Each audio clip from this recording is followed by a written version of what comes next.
maxaad ka taqaan dadka ka macaashay masiibada coronavirus ama COVID-19 waxaan muuqan kugula wadaagayaa 40 bilyaneer oo iyagu ka taajiray dilaaga malaayiinta qof dunida ku laayay ee coronavirus soo dhawaada shabakada caalamiga ah ee Forbes ayaa daboolka ka qaaday daraasad cusub oo muujisay 40 qof oo iyagu ka taajiray cudurka xakameyntiisa dunidu la daala dhacayso ee COVID-19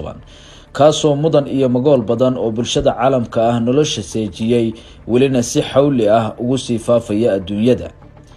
tirada rasmiga ah ee taajirada bilyamaadka haysta ee adduunka liiskooda ay hayso Forbes waxa uu ahaa 2755 ruux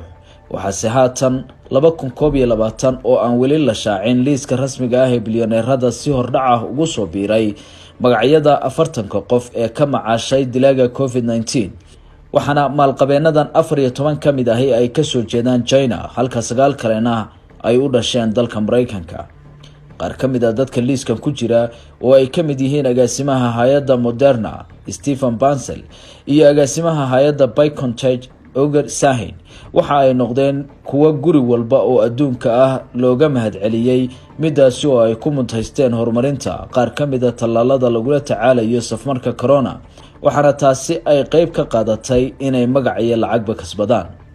halka dadka kale ee liiskan ku jira ay ka taajireen iibinta agabyada la isaga ilaaliyo qaadista cudurka, agabyada baarista fayraska loo adeegsado, software lagu gudbiyo wacyigelinta cudurka iyo baakadaha lagu qaado agabyada daaweynta iyo xakameynta safmarka muhiimka u ah. qalabyadaasi ayaana ahaa kuwa daruuri u ahaa guud ahaan bulshooyinka dunida. qofka ugu maalqabeensan dadkan loo bixiyay COVID billionaires waa Li Juanquan, madaxa hay'ad Shiineys ah oo soo saarta productiga caafimaadka. shirkadiisu waxay dhaqaalahan ku kasbatay baahinta afxirka face mask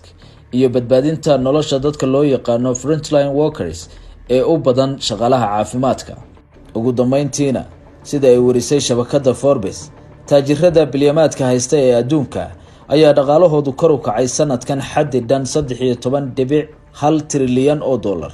halka kor u kacoodii sanadkii hore uu ahaa 8 trilyan oo dollar taasoo ka dhigan inay kor uga kaceen halkii sanadkii hore xadidan 5.1 trilyan oo dollar.